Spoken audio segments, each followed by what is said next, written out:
raw, uncut, and unapologetic. Welcome to Men Talking Mindfulness with your hosts John McCaskill and Will Schneider.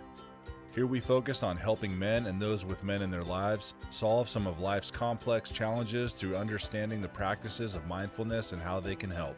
Each episode is in an environment free of judgment and criticism, with a focus on authenticity and inner peace. Let's dig in.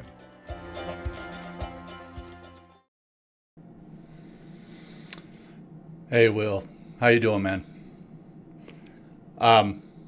Good, John. I'm really not feeling up to a show, man. I'm kind of feeling a little overwhelmed.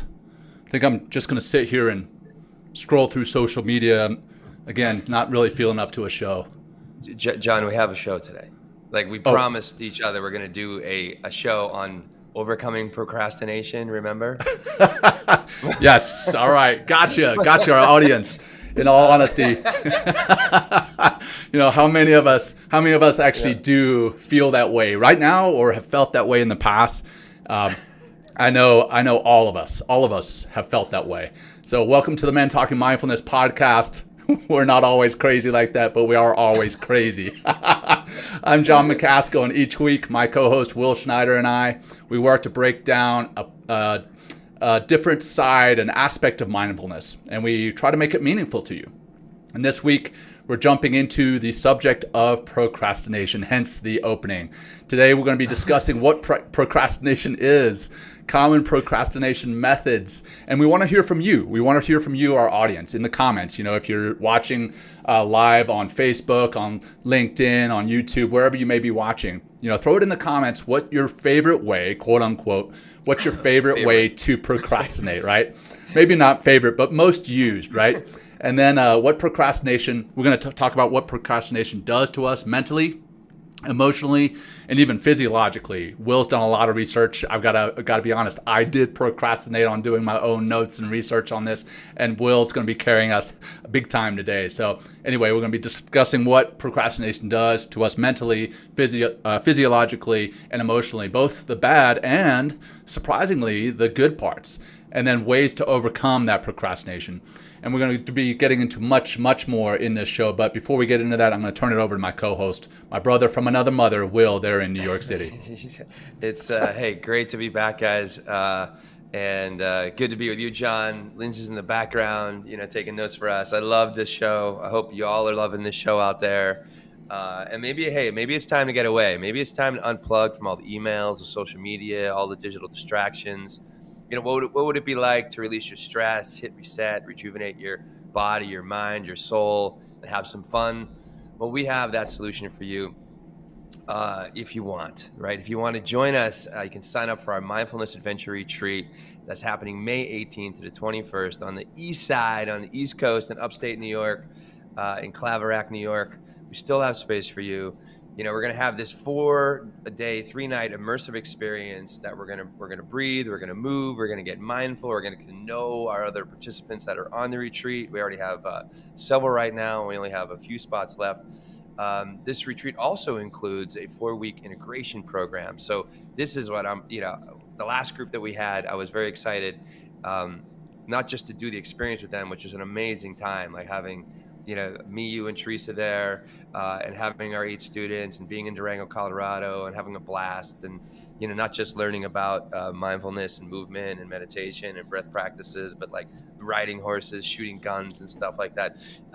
This is a little bit different place that we're going to upstate, but I really enjoyed, John, the 4-week integration program. We're able to dive in every week and go a little bit deeper into each aspect of mindfulness that we learn in the retreat.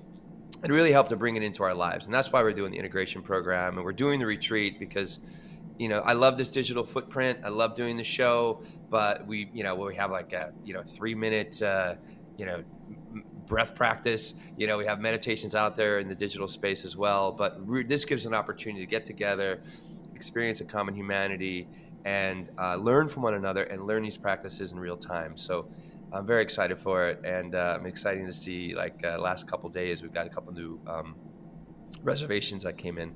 And also help us grow. Take a screenshot right now if you're listening and say, hey, I'm becoming more mindful because I'm listening to Jon and Will and Men Talking Mindfulness. We'd really appreciate that.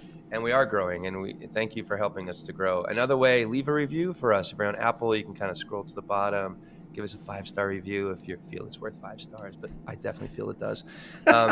And you can leave a review. And you can also, we didn't know this, you can follow us on Spotify and put a little alert so you can see when our next podcast is being released.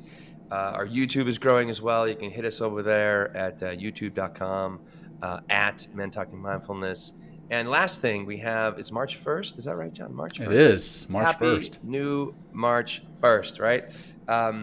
And we have our new monthly resolution, and we're going to do meditation this month, right? To counteract the March madness, we're going to have a meditation. And we ask you, anyone listening, every day at least 7 minutes of meditation. And maybe that's an opportunity, again, post on your social or send us a message and say, hey, I'm meditating.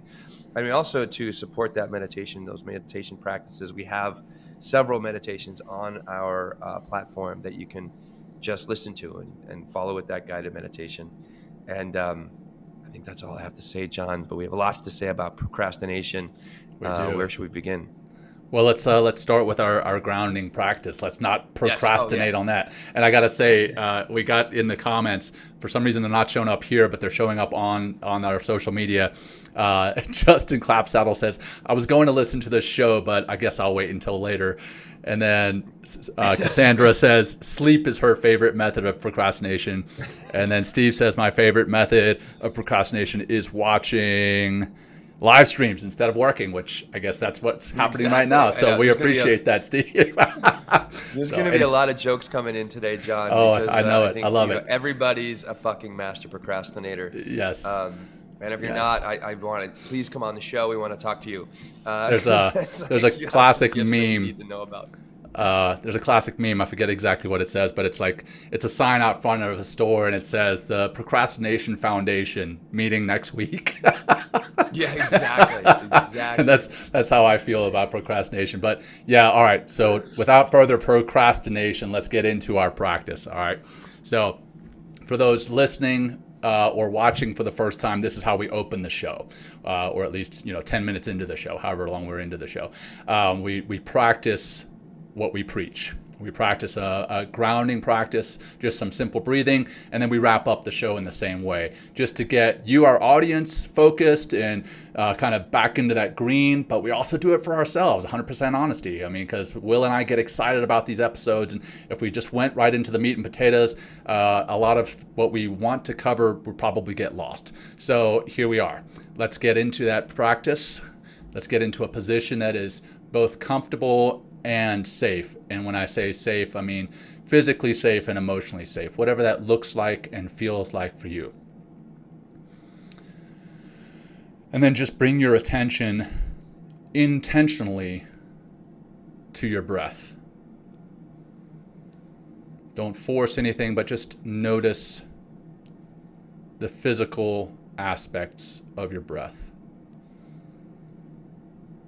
The rise and fall of your diaphragm as you breathe in and out.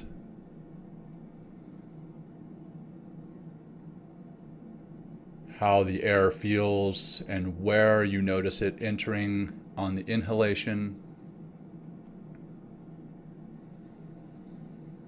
and how it feels and where you notice it leaving on the exhalation.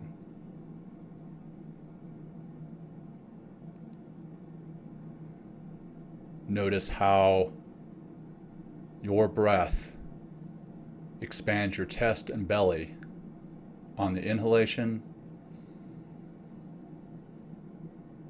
and how your chest and belly shrink on the exhalation.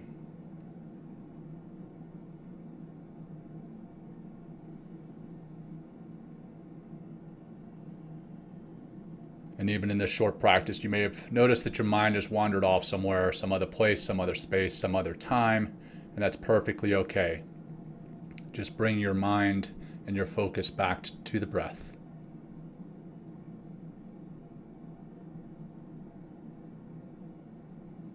And we'll conclude with one deep cleansing breath together. Begin by exhaling all your breath. Deep breath in from the belly to the chest. Extra sip at the top. Hold and relax. And as you let that go, bring some movement back into your body, maybe moving your head around, rolling your shoulders, wiggling your fingers and toes. And yes, let's do this. No further procrastination, Will. Let's get into it. Right. Well, why don't we go with some quotes by some great names and people out there? I thought that'd be kind of fun. And here is Benjamin Franklin. He says, "You may delay, but time will not." Here's another one. I like this one. This is Pablo Picasso. "Only put off until tomorrow what you are willing to die having left undone." I love that one. Notice how these are all related to time, right? Because tomorrow is not guaranteed, is what I hear Picasso telling me. Charles Dickens, "My advice is never do tomorrow what you can do today. Procrastination is the thief of time. Collar him."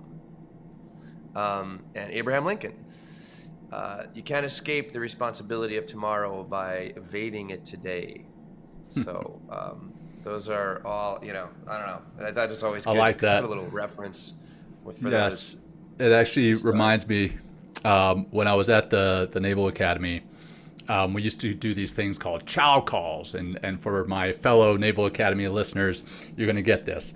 But basically, as a freshman, what we call a plebe, you have to memorize 3 meals in advance, like the menus, right? You have to memorize the menus. You have to memorize some news articles, at least 3 every day. Or at least this was back in 97 to 2001, so things may have changed.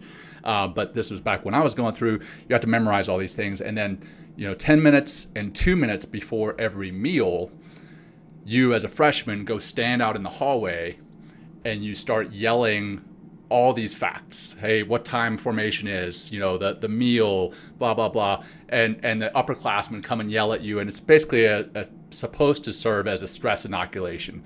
And sounds ridiculous, but it is actually pretty stressful. But anyhow, and I see my buddy Matt Myers here. He's knowing where I'm going with this. At the very end of every single chow call, you say, "Time, tide, and formation wait for no one." And that's exactly true, right? Time doesn't wait for anyone. As you said right there from Benjamin Franklin, you may delay, but time will not. Time doesn't wait for anyone. So the more time you procrastinate, the more time it's going to take to get something done. And I think Eric Thomas, the public speaker, and I'm sure this is not his quote, but I've heard him say it, the more time you wait, or the longer you wait, the longer you're going to wait. So like the longer you wait to get started, the longer you wait, you're going to wait to get something accomplished, whatever that thing is. And I love just that simplicity. The longer you wait, the longer you're going to wait. All right. So yeah, man, I know I've been rambling, and you've got some great research here. So let's get into what you've got. Let's you want to start with the definition? Yeah, we'll start definition. You've already put a call out for our people to talk about, their forms of procrastination behaviors, maybe even add them a little bit later as we kind of learn more about the basics of procrastination. Defined, this is dictionary definition that we're going to get into the wiki part of it. Defined as the action of delaying or postponing something. Lots of synonyms, dithering, delaying tactics, stalling, hesitation, vacillation, hemming and hawing, dilly-dallying, right? Kicking the can down the road, into another tomorrow, right? Mañana, tomorrow. Here is, I thought this was interesting, 3 criteria of behavior to be classified for academic procrastination. I wasn't sure if it was academic procrastination in the sense of it's procrastination within academia, or the academic kind of behavior, or or procrastination in academically. Anyway, it's procrastination is counterproductive. It's needless. Obviously, if there's some sort of emergency that creates priority, then that's not needless. And also, delaying is another behavior as well. We're going to get into this a little bit deeper. There's 2 types of procrastination. That one is short term, which has a deadline, and one is long-term procrastination, which without a deadline. And that could be really, really deadly because, again, how many times, I just said it, how many times we mentioned time already in this episode? So this has your relationship to time and procrastination are very, I think are very united in a lot of ways. Yeah, that long-term yeah. procrastination, without the deadline, like you said, that's the really tough and dangerous one, because it's very easy to be like, hey, I'll get to it tomorrow, I'll get to it someday, and more often than not, when you say I'm going to do it tomorrow, or I'm going to get to it someday, that tomorrow becomes tomorrow, and we never actually get to that someday, and we think that we have forever. But we really don't even know that tomorrow, literally the day tomorrow, or even the rest of today, is going to be given to us. It's a gift, right? And a lot of the time we just assume that we're going to have all the time in the world. I do that. I'm guilty of doing that with my kids. Sadly enough, I'll come home after a long day of work, and they'll want to play, and I'll play for a little bit, and then they're like, hey, let's play some more. I'm like, can we do it tomorrow? And then once they go to sleep, I'm like, shit, right? Like, why didn't I play with them a little bit more? I could have spent some more quality time with them. And I know other folks will get that, will understand. Also you have to be kind to yourself. You got to give yourself some grace. But there's just a feeling like, oh man, I've lost out on an opportunity. And whether that's with kids, or whether that's with a business, or whether that's with some other goal in mind, if we don't take advantage of this moment that we're given right now, often we are going to lose out on that opportunity.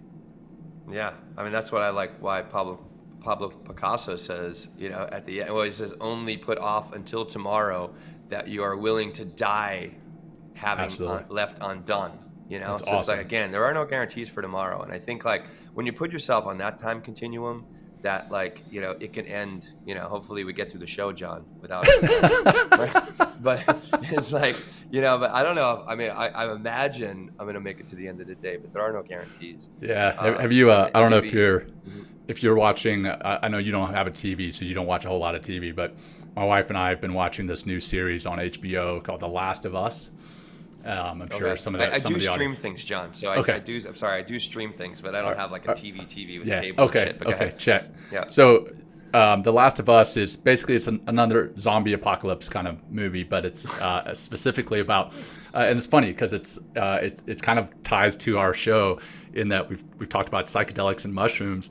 Well, in this show, it's actually cordyceps, the mushrooms that take over the body, because I don't know if you've ever heard of the zombie ants. There's literally a such thing as a zombie ant, where an ant is taken over by a fungi, and the fungi controls the ant. And anyway, the point of where I'm going with this, because I could very easily go down a crazy rabbit hole, is that they all assume that they've got tomorrow, right? Again, we continually assume that we got tomorrow, but we never know when the zombie apocalypse is coming or the alien attack is coming, right? We don't know if we're going to make it through the rest of this show. So maybe I'll stop procrastinating and I'll actually start getting into some more good content. So let's look at this from a health perspective. Okay, and this is from Wikipedia. I just, hey, anyone you want to look up, how we research or one of the things, I love going to Wikipedia. There's a lot of great citations. I go to different articles and stuff, and so I thought this was very good for our audience and good for us to understand. To a certain degree, it is normal to procrastinate, and it can be regarded as a useful way to prioritize tasks due to lower tendencies of procrastination or truly valued tasks. However, excessive procrastination can become a problem and impede normal functioning. When this happens, procrastination has been found to result in health problems, stress, anxiety, a sense of guilt and crisis, as well as a loss of personal productivity and social disapproval for not meeting responsibilities or commitment. I'm going to keep going. Together, these feelings will promote further procrastination, and for some individuals, procrastination becomes almost chronic. Such procrastinators may have difficulty seeking support due to procrastination itself, but also social stigmas and the belief that task aversion is caused by laziness, lack of willpower, or low ambition. In this case, problematic procrastination might be a sign of some underlying psychological disorder. So maybe, we're not doctors here. We're just talking, potential, ways that you're expressing procrastination. But if you do have a lot of chronic procrastination, maybe go get checked out and see what's up. Other feelings I thought were interesting, and we're going to talk about feelings a little bit more. Other feelings, because that's part of this too. It's not just get your shit done, right? What gets in the way of you getting your stuff done very often are feelings. And some of these feelings are, I already mentioned some, but others are dread and self-hatred. We already talked about guilt. So what comes up for you there, John? Oh man, I know guilt is a big one for me, right? I just talked about the situation with my kids, but then also if I set a goal of working out, and for some reason I'll set a goal of working out in the morning, and maybe I have my alarm set for 5 a.m. It's very easy to hit that snooze button, or it's also very easy with young kids, for those young kids, their morning schedule, to disrupt my plan for the morning. Like this very morning, this happened. I'd planned on getting up and getting on my bike, my stationary bike, and my young 4-year-old came into the bedroom and he wanted to, get in the bed. That's what kids do, and I'm not gonna say no. So I let him come in there, and I actually appreciated the time with him. But I also, in the back of my mind, thought, crap, now I'm kicking this can down the road, as you mentioned before, of hey, now I've got to do the workout later. And again, that later may not actually happen, and that happens quite a lot, whether it's to me or to others. And we start to think, well, I missed today, so I'll just put it off till tomorrow. Then tomorrow comes, and then that happens again and again, and you miss it and miss it and miss it, and then you're like, you know what? Screw it. It's happened 90 days in a row. One more day doesn't matter. Right. It does, though. It does. Every little day, quote unquote. It does matter. And if you're able to get out of that guilt cycle and also get out of the all or nothing mentality, sometimes that's ways to overcome that procrastination, right? It's that mentality is, hey, I missed a workout, so may as well just stop working out altogether. That's the all or nothing mentality. Hey, it's better to miss that workout and the next day be like, okay, I missed that workout, but that doesn't mean I have to miss today's. That doesn't mean I have to miss the next week's. And you can get back on the proverbial wagon. So the guilt one is a big one. But I also want to talk about that dread, that feeling of dread, right? So you're dreading an overwhelming task. Let's say you have you want to write a book. Will and I are writing a book right now, and we've procrastinated on that for a long time, but now we're actually getting our shit together and we're doing it. Now we're doing it. So anyway, that procrastination, if you look at it, you're like, okay, it's going to take, a year to write a book. I'm just throwing that number out there. Let's say it's going to take a year to write a book. And you procrastinate a month. You're like, oh, well, now it's going to take, if I still want to meet my goal, my deadline, now it's going to take 11 months, but now I have to work that much harder to get it done. If I procrastinate another 3 months, then now I'm looking at 8 months to cram all this in, and then I get so overwhelmed with dread. I'm like, you know what? I'm just not going to do it. And so that guilt, definitely I feel that dread and overwhelm, and as you kick that can further down the road, that dread and overwhelm just increases. And then yes, the self-hatred, man. I'll start to think, I'm weak. I'm a loser. I set a goal that I can't even stick to. How am I going to hold other people to accomplishing their goals if I can't stick to my own? That self-hatred, man, that is a slippery slope. So yes, all three of those that you just brought up definitely come up in my life if I don't get my shit together. Yeah, and get it done. I mean, it's a cycle of behavior, right? And then it becomes a habit. Like if you're always kicking the can down the road, mañana, then it just becomes a way of being, and that way of being, like procrastination, it brings up, again, like a lot of feelings. Like, it brings stress. We're going to talk about specifically stress and procrastination because they are definitely linked. But like, I feel that, I get more self-sabotaging when I don't get my stuff done because these feelings are already up inside me or kind of living inside me. And then I just I just start falling into who I don't want to be and how I don't want to show up by not getting stuff done. instead of like, I like to think of the whole idea like stacking wins. And when I start getting into that flow where I get like one little thing done and another thing and maybe a bigger thing and a bigger thing, I'm like, I feel fantastic.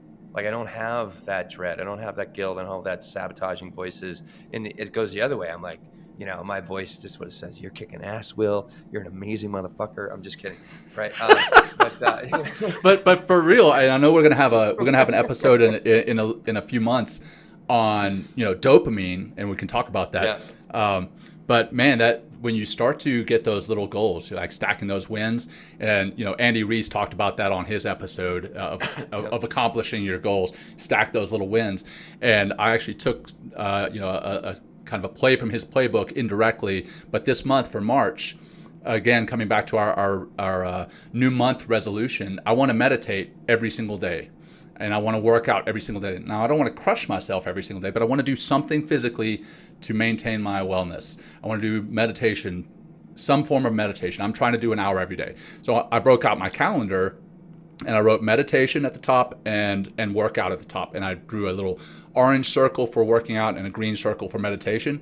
And then I went through the month, and every single day I drew an orange and a green open circle on those days. And then if I accomplish those goals, I go and I fill those circles in.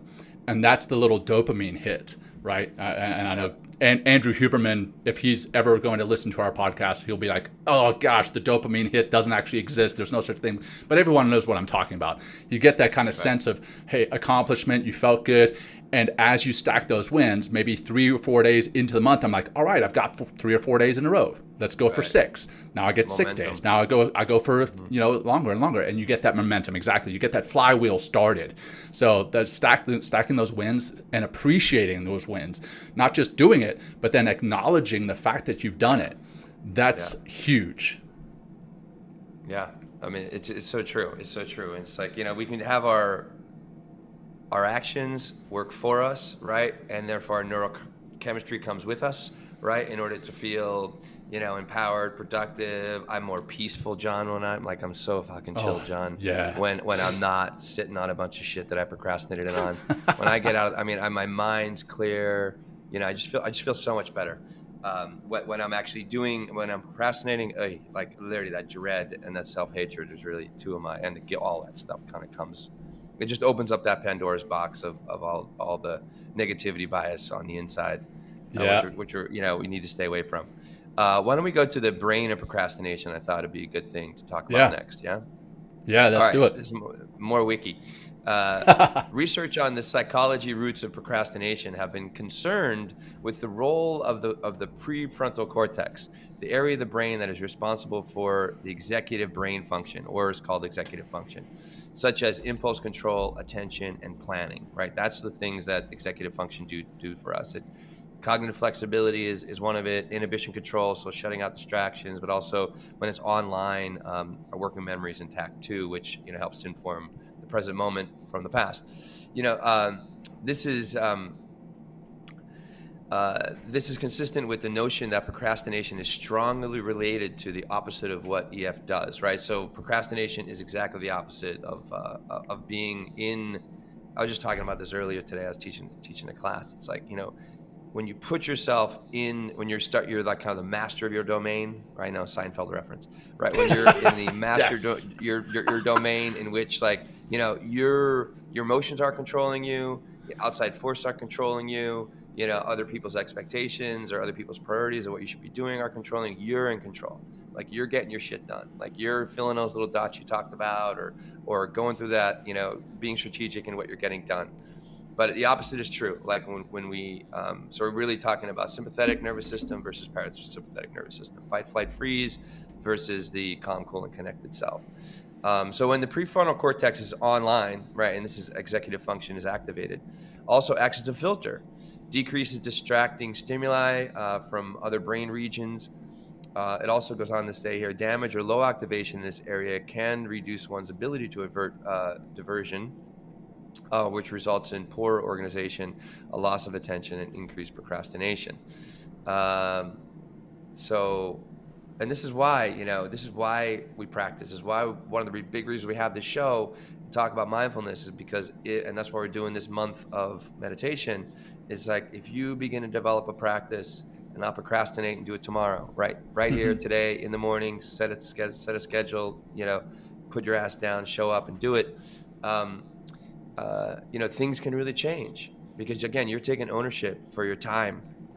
We only have we only have so many. We don't know how much time we have, right? But we get to control our time, and therefore, and if we're controlling our time in time, we have a better opportunity of just getting things done, but also feeling better about ourselves. Cool. Anything there, John? I mean, the prefrontal cortex, we talk about that regularly when we talk about the parasympathetic versus the sympathetic nervous systems, and we also talk about accessing the parasympathetic, which is the rest and digest side of the nervous system. It's the kind of the green side, if you will, green versus red. That parasympathetic, when we're in that, and we're going to get into this next week as we talk about self-compassion, we have more compassion for ourselves.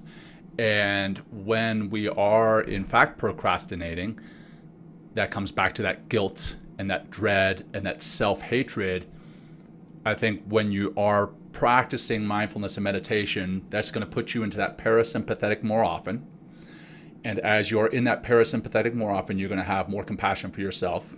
And as you have more compassion, you're going to have less guilt, less self-hatred, and you're going to be more likely to actually go after your goals and get started and get things done. So that's what popped up into my mind as you were discussing the executive function. I think it also gives you the ability, when you do procrastinate, to forgive yourself and move on, right? Yeah. Instead of beating yourself up and so it's like, God, I'm a master beater upper, John. I got a fucking black belt in master beating upping. And it's like, but I don't need to go down. I don't need to do that. When I have, when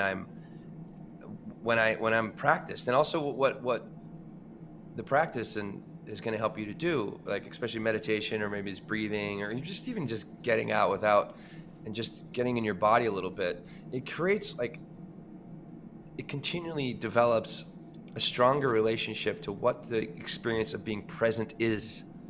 And that's where these things start to change. When you become present and wake up, that's like, we get into that STIA process we've talked many times, right? Right. We can get into this is me I'm very present with you right now on the show. I mean, it's tough not to be when you're doing a live show, I'm here, I'm now, right? I'm listening, but also, just there's a lot going on right now, but I'm present, right? And when I'm present, I know I can, being present gives the opportunity also, John, to just be objective with my experience. I can experience myself emotionally. I can experience the world around me. I can experience but not react to the feelings, or not even react to the thoughts, the stream of consciousness that continually, they call it a stream, right? Just runs and runs and runs. Mind thinks, the heart beats, right? The lungs breathe, right? It's not going to stop. That's not the point. It's the point to observe, right? Stop, take a breath, observe, and then proceed. And that's what, when you practice and you continually practice and you develop a stronger relationship to being present, you're probably going to be less likely to procrastinate and feel all those feelings as well.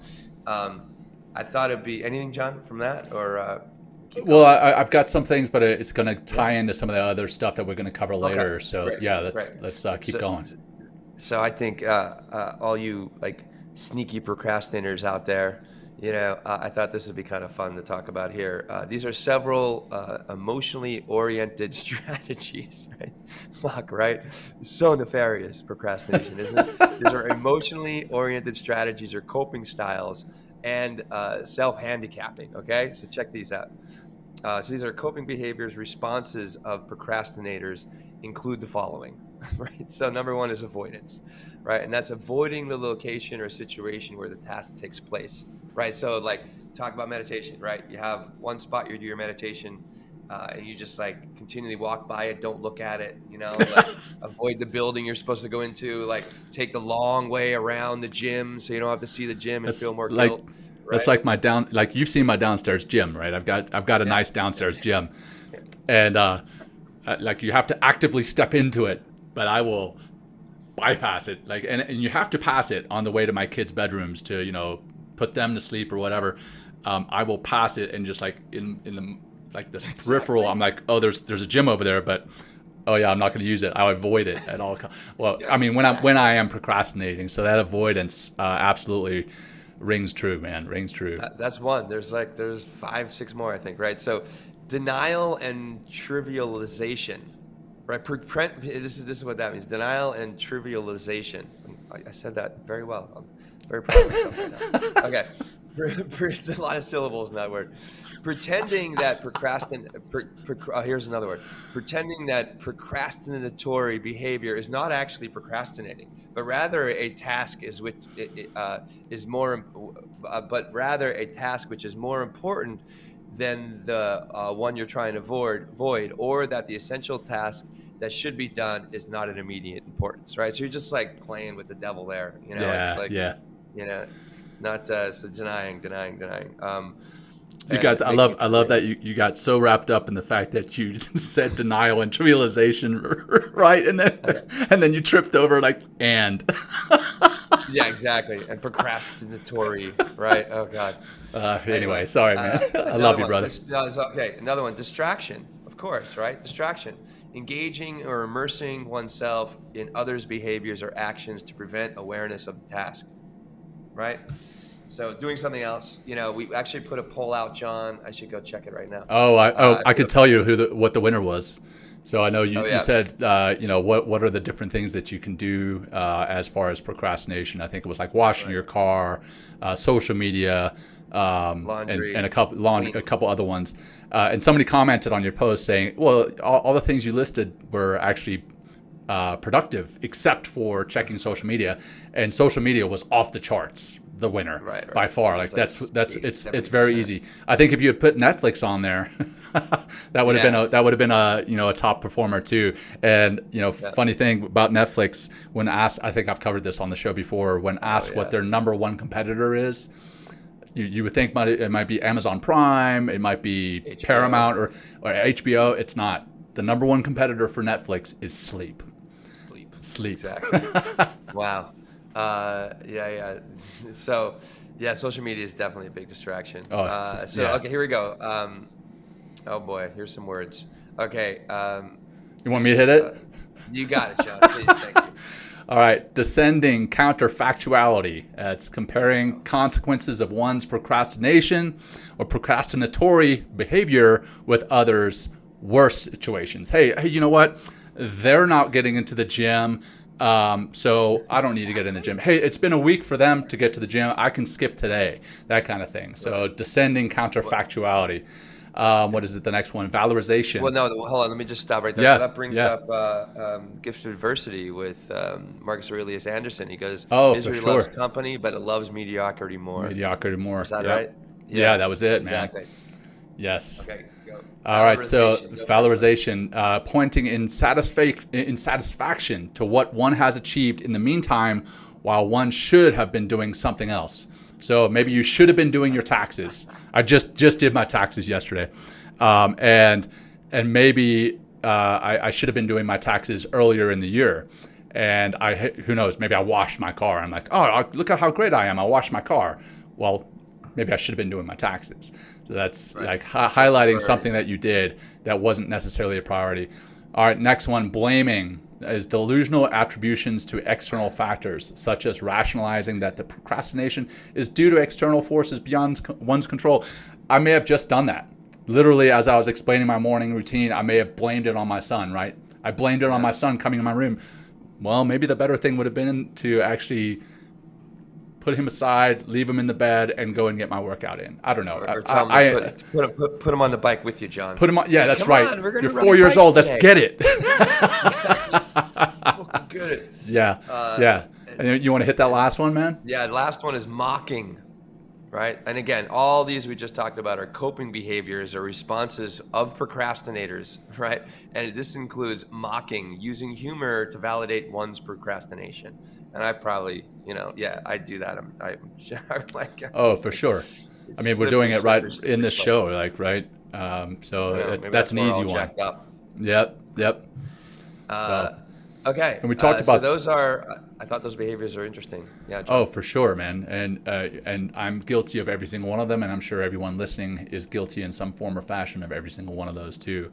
Yeah. So, and then talking about, I see in the notes here, Parkinson's law, and I think we've discussed that with Marcus Aurelius, and it's been discussed. Oh yeah, Right. there you go. You've actually got it in the notes that work expands to fill the time available for its completion.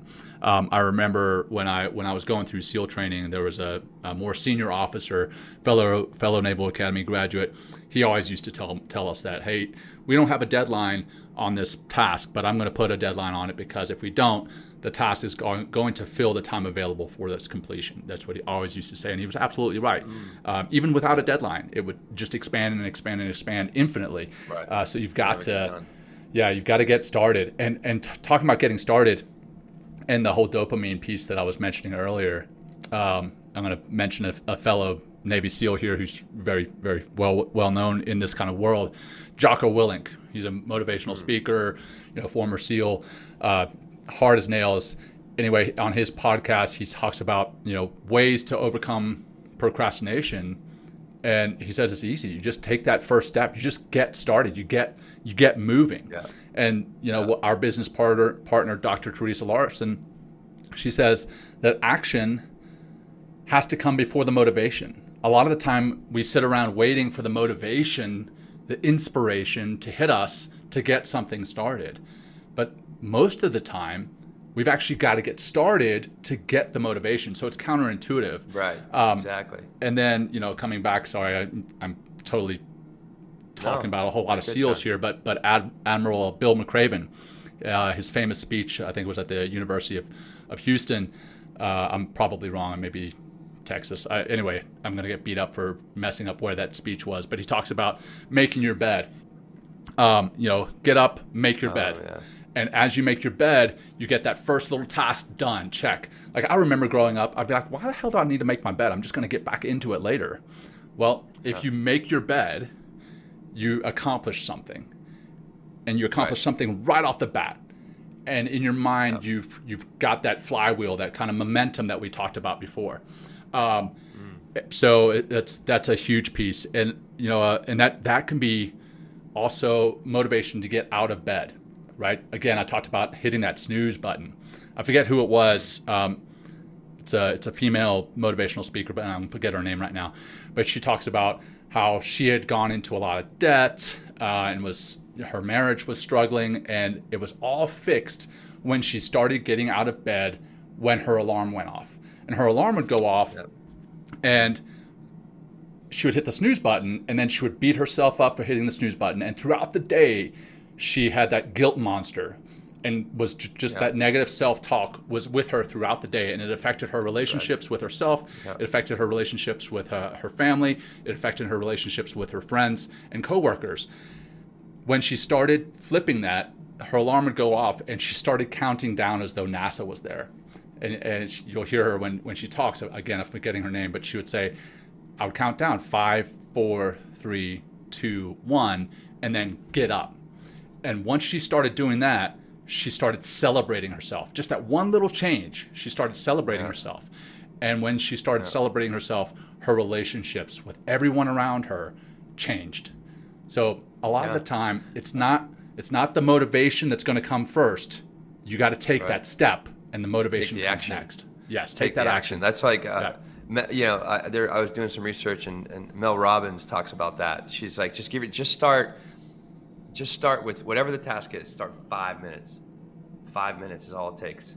And then that research has shown, if you just stick to whatever that task is and do that task, and it could just be whatever, like even the simplest thing with that task, just 5 minutes, right? You have an 80%, after that 5 minutes is over, you have the studies have shown you have 80% greater likelihood to continue with that task. 80%, John. That's just by starting 5 minutes. Like, I mean, just think of all the fucking time I know for me that I waste on social media and just doom scrolling. Like, just take that 5 minutes of unproductivity and dread and the guilt and the self-shame and shit that comes with that, and the sabotaging, and do something productive, and watch how you start to feel. And also, that's why I think a morning routine is so important, John.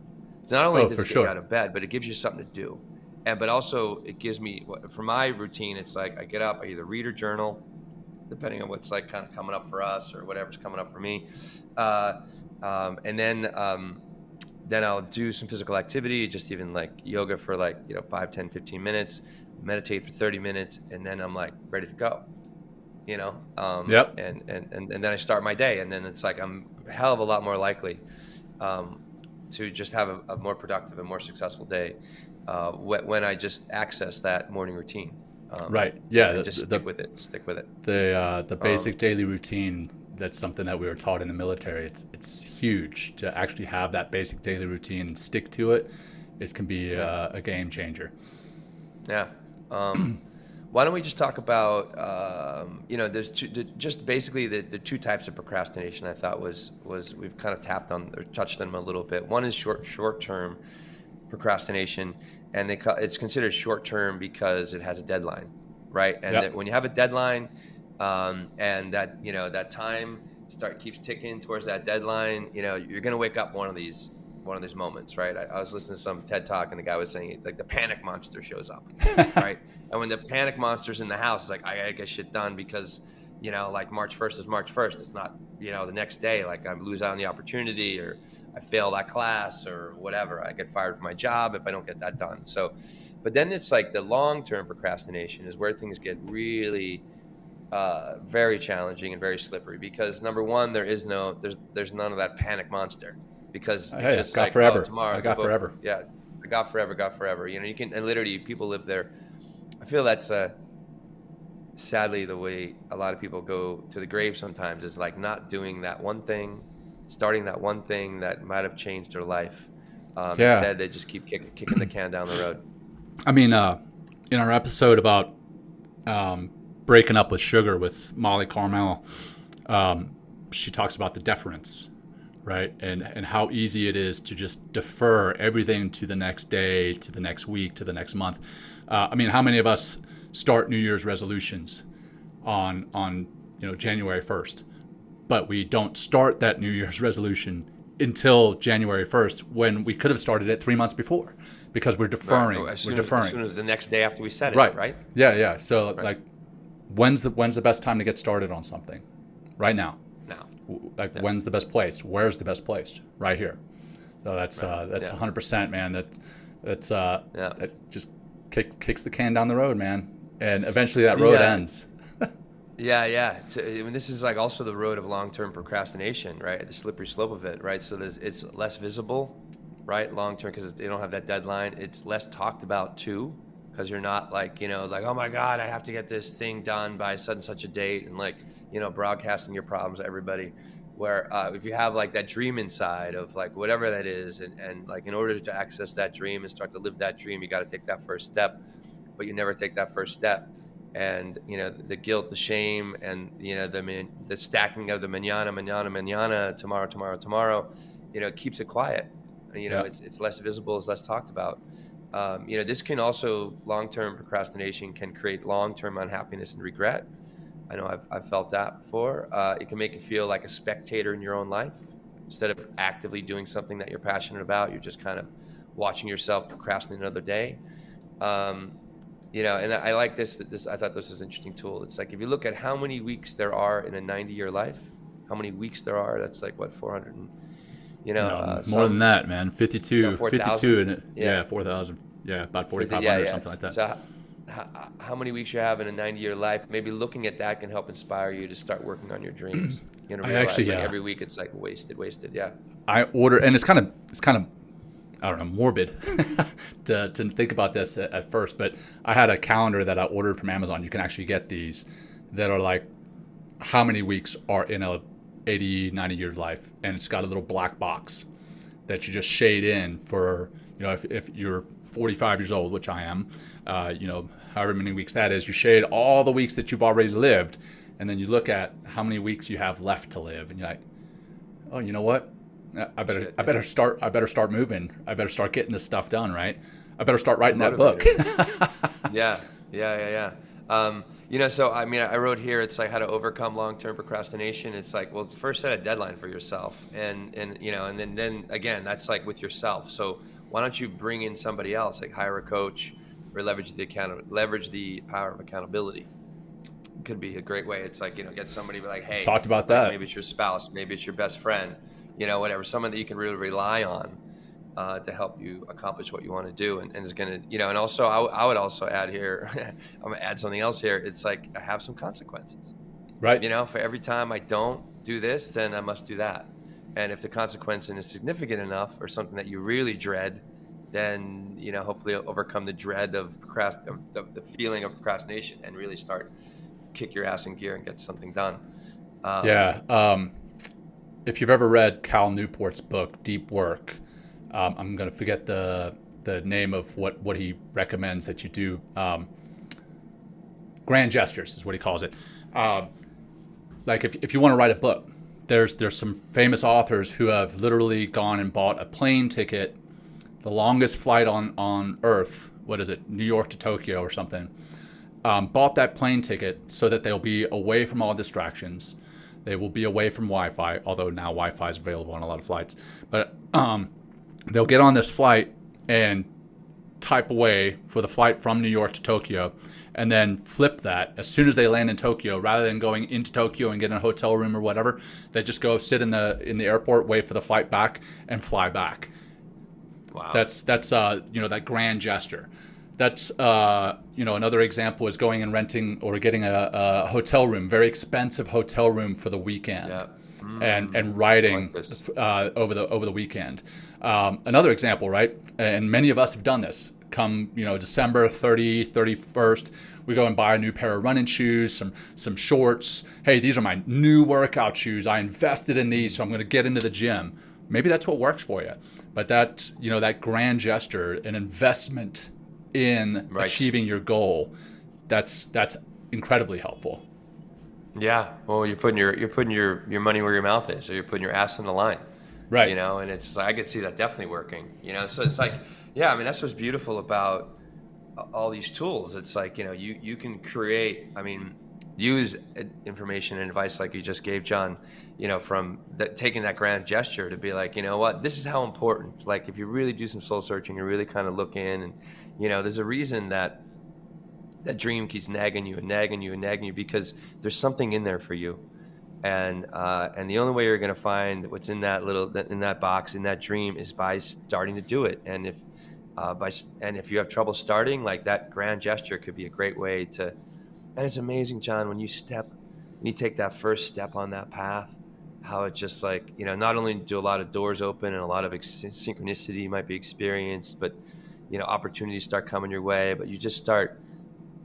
I feel like, this is my experience. Like, you literally start, instead of living and succumbing to the frequency of dread and regret and all that guilt, right? And that's a frequency, right? It's an energy, right? It has a certain way in which it vibrates. Instead of going the other way, like living your dreams, taking that first step, like being inspired, like being motivated, like, and then what are those frequencies going to start, like, because they broadcast, right? I mean, we're just, ripple we're just effect. Energetic beings, right? And then what is that going to call forth into your life? Whereas, like, the flip side, what is procrastination pushing away from you, right? It's like, and that's, I could see how, they said here in the last one, it's like, you feel like, you're kind of watching your life go by instead of actively putting yourself in your life. And I feel that procrastination just creates a buffer around you that you just get to observe and live in that malaise, and live in that mediocrity, and live with all that self-sabotage, and it just pushes everything away, where it's just like, no, today's the day, now's the time, right? That I'm going to start taking action to pursue my dreams and start, just watch how that, it's not easy to walk the path of your dreams, John, but, like, that's, but no one ever said it was. It's just not, it's just not. Cool. I mean, the what you just mentioned there just kind of brings up another Eric Thomas. Sorry, guys, I'm a huge Eric Thomas fan. What he says is, if you wait just one day, you put off working towards your goal just one day, that could put off achieving your dreams, achieving your goal by a whole 6 months, a whole year, just waiting one day, because there's actually, like, exponential effect on both sides. Yeah. Exponential effect on actually building towards your goals and actually accomplishing those goals, or the reverse. So just by waiting one day, it can have a hugely negative effect. But then also, Will, just to complete this thought, the frequency that you talked about, we put out those frequencies, and if we continually put out the negative frequency, other people around us are going to start to resonate those same frequencies, and they're going to start to procrastinate. But we can flip that.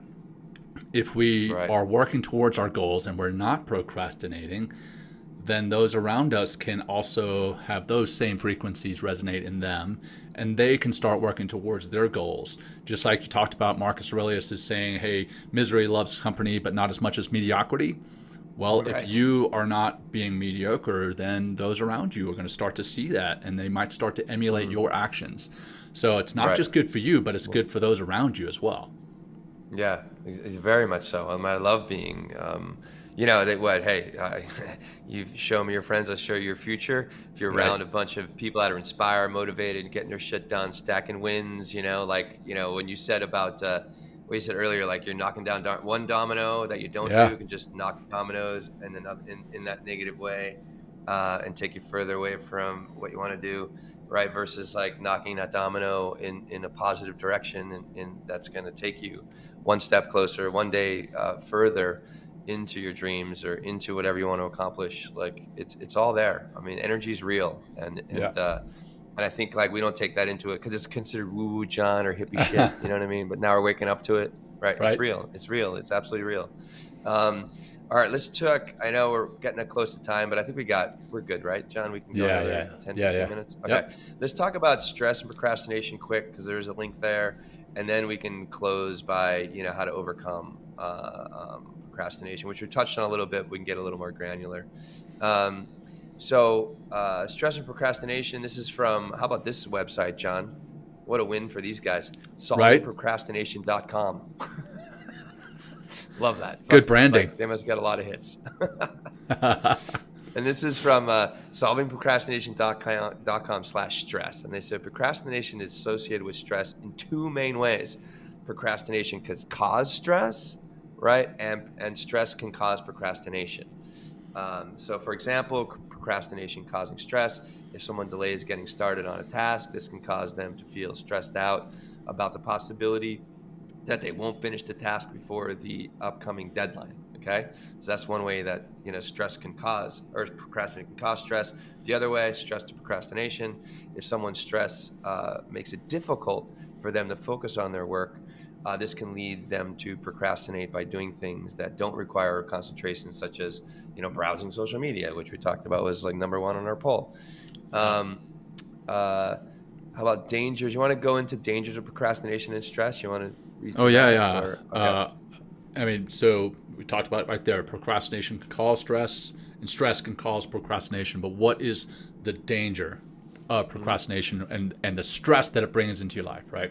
So procrastination is associated with various other issues, such as worse academic performance, worse financial status, increased interpersonal relationship issues, reduced well-being, worse sleep, worse mental and physical health.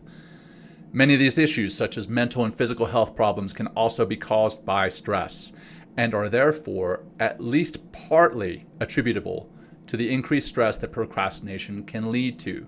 For example, when procrastination causes people to feel stressed, this can make them more susceptible to physical health problems, such as getting sick. So it's like this wheel, right? The procrastination causes stress, stress causes procrastination. And if you don't get off that little, I imagine the playground with the little spinning wheel, whatever the hell they're called. They don't have them on a whole lot of the merrick. Thank you. They don't have them on a lot of playgrounds anymore because so many kids got injured on them. They do have them on the playground that my kids go to, and I've seen kids get out. But anyhow, that's neither here nor there. That's what we get onto. We get onto this ever spinning wheel, and if we don't take the intentional step off of that, then we're going to be on that downward spiral. And that's what it all comes down to: intentionality. All right, that's what mindfulness is. I mean, if you want to distill it down to one word or two words, I guess, awareness and intentionality. If you are aware that you're procrastinating and you are aware that it is causing stress in your life, then be intentional and take that step towards that goal, and that's going to reduce the stress. It's going to reduce the stress. And it increase not just your mental health, right, and your emotional health, but your physical health, because stress, I mean, how many different problems within the body and the mind have stress been linked to? If you're in a stressful state of being, like you're downregulating your immune system, your nervous system, your mental capacities, and then you open yourself up to being sick. And then what happens when you get sick? You're fucking very unlikely to access and start working towards that goal, right? Yeah. Or taking care of that cast, because you can't. Like, you're sick, you're laying in bed, right? So that's where one way where potentially procrastination can lead you is to being sick in bed, and then you're definitely not going to do anything, and then you're going to regret yourself more. Why did I do that? Why did I do that? Why did I do that? Cool. I thought it'd be interesting to say a big player in procrastination is instant gratification. This option provides immediate pleasure, right? And that's key here, right? Because you just want that real quick. It's like eating candy. It's like, oh, I just need something. You're like, I'm going to suck on some sugar. And it's consequently very attractive to impulsive procrastinators at the point of discovery of the achievable goal at hand. So so that's something to be aware of, like that instant gratification. Or the lack thereof. The lack, also the lack thereof, right? So a lot of us go to the gym and we don't see a change in our bodies in a week. And we start getting disheartened, discouraged, and we quit. A lot of us start meditating and we don't see a change in the way that we feel in a week, and we quit because we don't get that instant gratification. But if we stick to it, that's when we start to see and feel the changes. Right? It's not so much how hard you work out in the gym. It's not how hard you meditate, but it's how often you do it and actually stick to it. That's what changes. So that's another thing that really gets in the way of people going after and achieving their goals. They don't get that instant gratification. Well, that's like the same. I guess it could be considered like the same gremlins of mediocrity, right? They're all there. For sure. They're all just bringing to the same place, So it's like, whether I'm gonna start meditating and I'm gonna fucking find my Zen garden, in a day. Right? It's not gonna happen, right? You're constantly building that, guys. A journey is not a destination. I think one thing that people should be aware of anything, getting buff and getting to the gym or running your marathon, it's a journey, not a destination. Like, there are, in like a marathon, you have a deadline, you have a, an end point. Finish line. But, a finish line, exactly. You could tell last time I ran, John. Can't even say finish line. So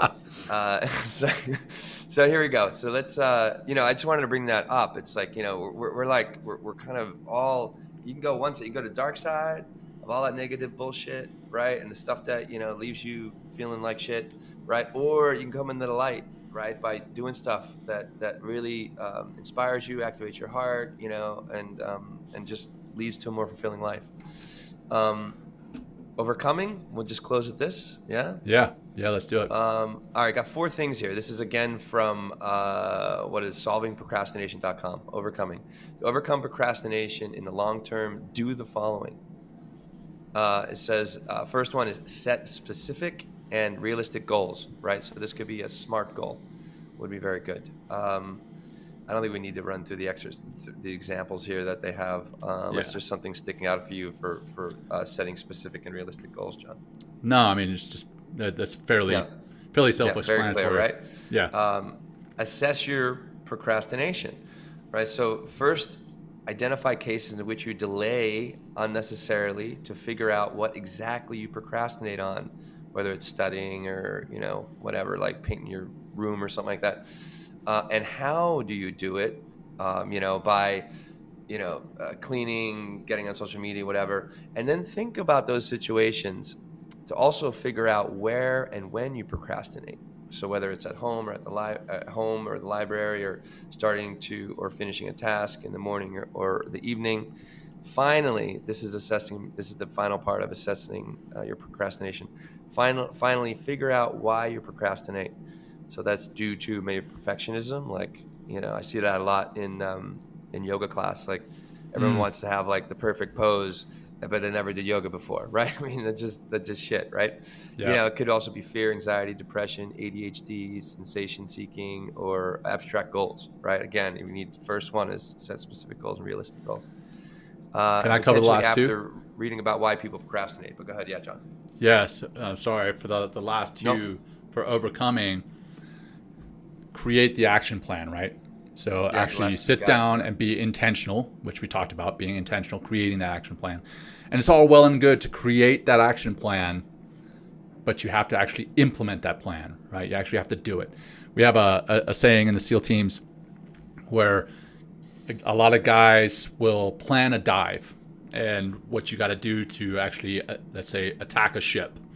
You swim with these compasses underneath water. You swim with a compass and a watch, and you have an idea of how far you go in a certain amount of time based on your kick, the number of kicks that you do with your fins and everything else. And you get an idea of where you are underwater based on that.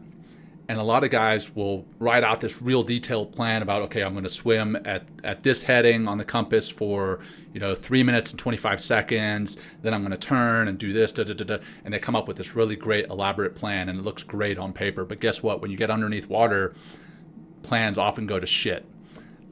Yeah. So the saying is plan your dive and dive your plan. So actually plan your escape from procrastination and then actually stick to that plan.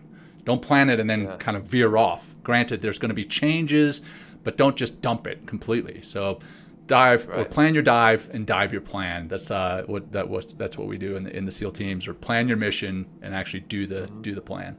So anyhow.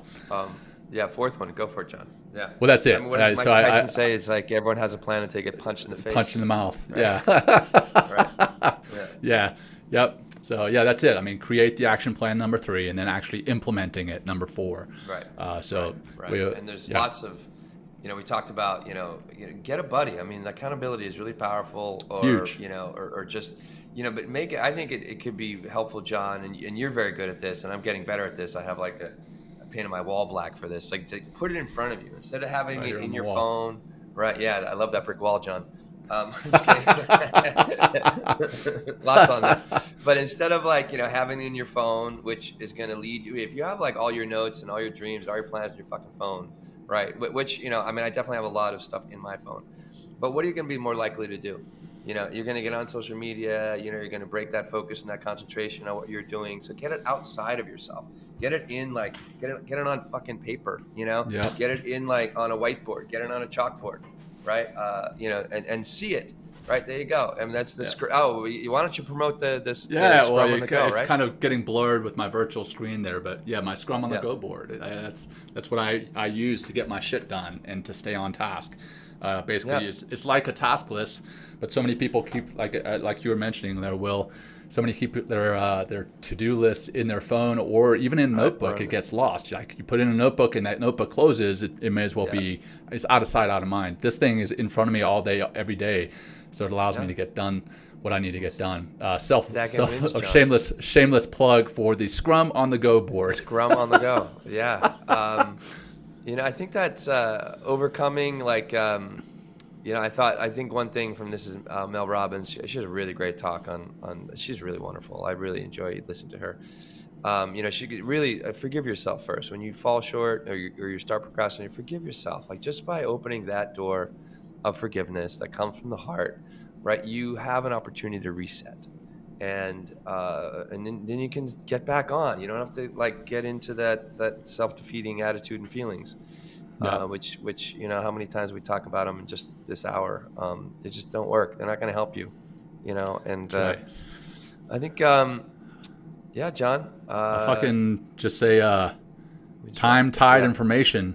They wait for no one, so you better get started. Whatever your goals are, come up with that plan, implement that plan, work towards that goal, because the longer you wait, the longer you're going to wait. Yeah, very true. And also there's a lot of weight with that weight. From yes. boom, it just sits, True. the dread. the dread just gets in there, John. It's like, I like that pun, man. I like that play on words. No, well done. it's well the done. weight of the weight.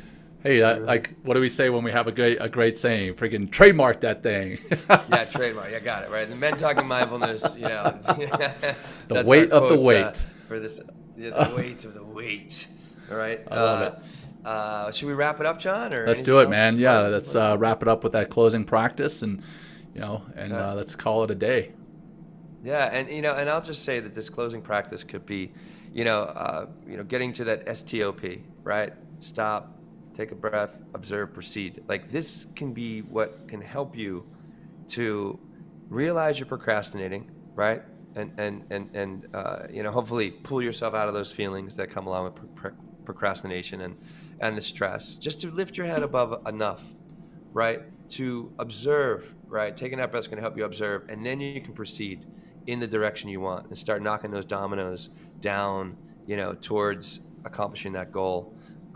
And that's, that's another great reason that we talk about these breath practices, do this grounding practice.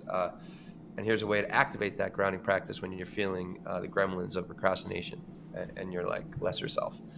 We're just going to 5 breaths. It's all it can really take, John, just to kind of clear those lenses, get out of your way and proceed. And we're just going to do, I really like that. Let's do the BAMO breath, John. Right? BAMO. Inhale 4, exhale 4, and BAMO stands for, and this is by My Steady Mind and Dr. Seth Hickerson, who's been on the show twice, breathe and move on, right? So it's actually a call to action.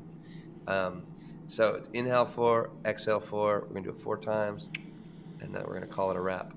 Okay, so find that seat. You can do this anywhere you are right now, and no one's going to know you're even doing it probably. Exhale out. Good. Now take a big, deep inhale. Exhale through the lips. Let it go. Good. Again, inhale 4 seconds. Push it out 4.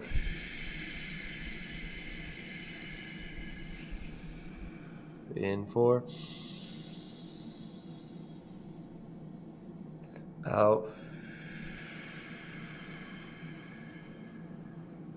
One more in 4. Out.